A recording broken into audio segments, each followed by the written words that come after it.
எதுக்காகவும் நம்மளோட அரசியல்ல காம்ப்ரமைஸ் பண்ணிக்கவே கூடாது. செய்வீங்கல்ல?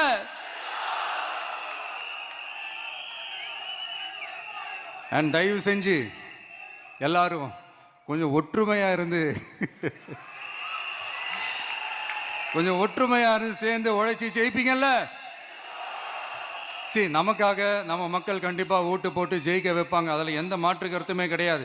அப்படி ஜெயிக்கிறதுக்காக நாம் என்ன செய்ய போகிறோம்? மக்களிடம்னு செல்னு அறிஞர் அண்ணா அவர்கள் சொன்னதை ரொம்ப டீப்பாக சின்சியராக அடாப்ட் பண்ணுறதோட மட்டும் இல்லாமல் நம்மளோட அரசியலில் அதை செயல்படுத்தணும். அதுதான் முக்கியம். ஏன்னா இப்போ அரசியல் இருக்கிறவங்க அண்ணாவை மறந்துட்டாங்க. அண்ணா ஆரம்பித்த கட்சியும் அண்ணாவை மறந்து சுயநலமாக மாதிரி பல வருஷம் ஆச்சு. அண்ணா பேரில் இருக்கிற கட்சியும் அவரை மறந்து பல வருஷம் ஆச்சு. ஆனால் நாம அவரை மறந்துடக்கூடாது.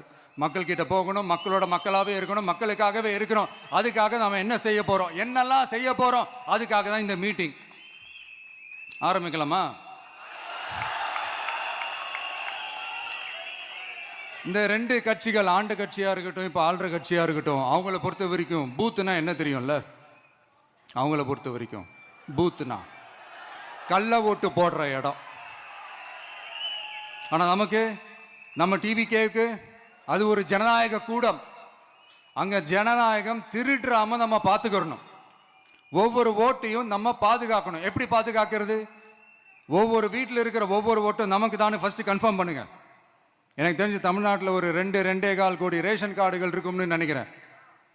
அவங்க எல்லாரும் வேற வேற எந்தெந்த கட்சியில் இருந்தாலும் கட்சி வேறுபாடு எல்லாத்தையும் தாண்டி இந்த விஜய் அவங்க வீட்டில் ஒருத்தனா வாழ்ந்துட்டு இருக்கிறான்.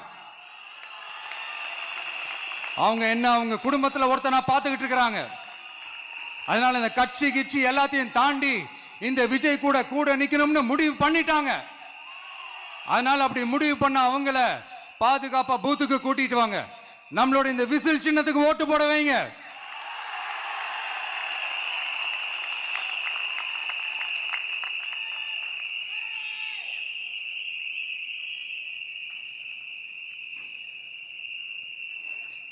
ஒன்றியம், நகரம், பேரூர், பகுதி, கிளைன்னு இங்க வந்திருக்கிற நம்மள எல்லார் நிர்வாகிகளும் தான் நம்ம கட்சியினுடைய ஆணி வேர்.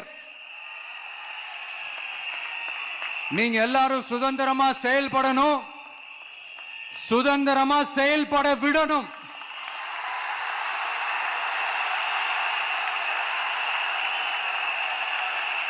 நீங்க ஒவ்வொருத்தரும் எனக்கு முக்கியம்.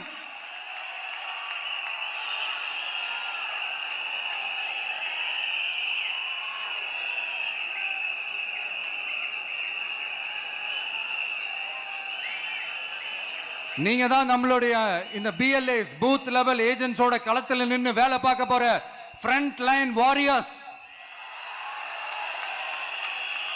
இப்ப நடக்க போறது வெறும் எலெக்ஷன் கிடையாது, இது ஒரு ஜனநாயக போர். இந்த டெமோக்ராட்டிக் பேட்டில லீட் பண்ண போற கமாண்டர்ஸ் நீங்க தான்.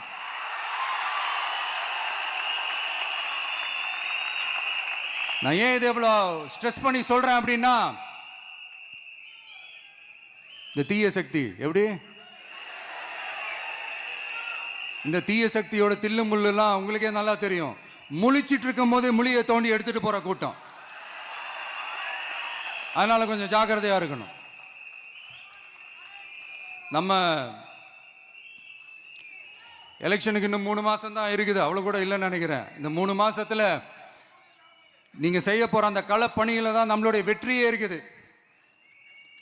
உங்களுக்கு இந்த விஜய் பிடிக்கும்ன்றது உண்மைனா, சத்தியம்னா, உங்களோட உழைப்புல அதை காட்டுங்க. அப்புறம் நாங்க அறிவிக்க போற வேட்பாளர்களுக்கு நீங்க உங்களுடைய முழு ஒத்துழைப்பை நீங்க கொடுக்கணும். கொடுப்பீங்க தானே?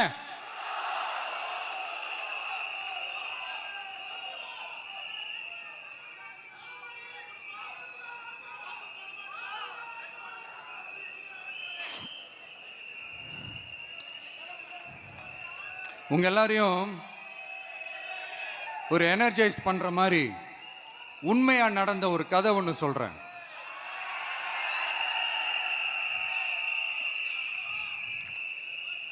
சொந்த நாட்டையே ஒரு கூட்டம் அபகரிக்குது.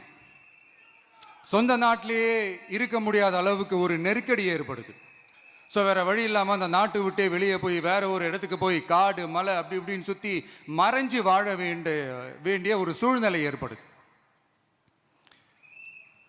என்னடா இப்படியே ஓடிக்கிட்டு இருக்குமேன்னு சொல்லிட்டு தன்னோட நட்பு சக்திங்க கிட்ட பேசி ஒரு பெரும் படையை திரட்டிக்கிட்டு அதிரடியாக ஒரு போரை நடத்தி அந்த நாட்டையே திருப்ப மீட்டு எடுத்தது யார் தெரியுமா?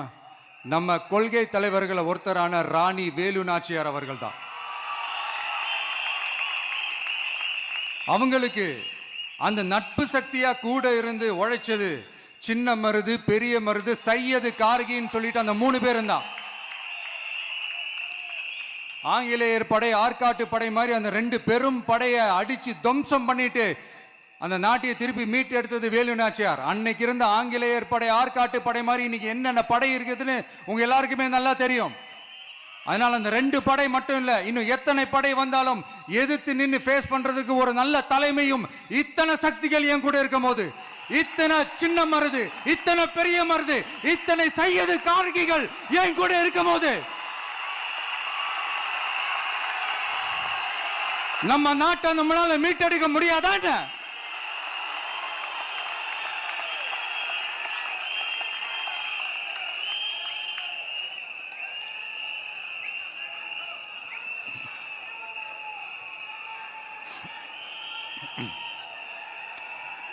அதுவும் இந்த படை, நம்மளுடைய இந்த டிவிகே படை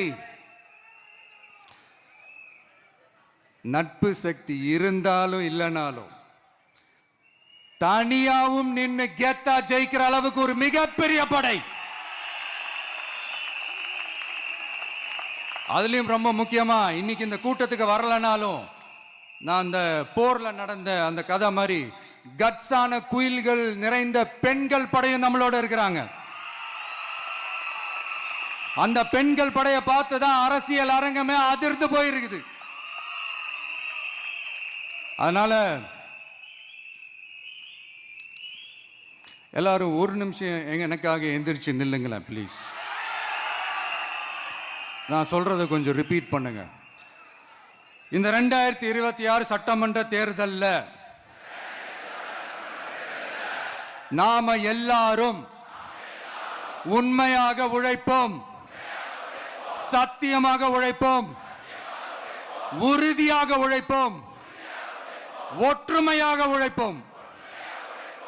Thank you. Please sit down.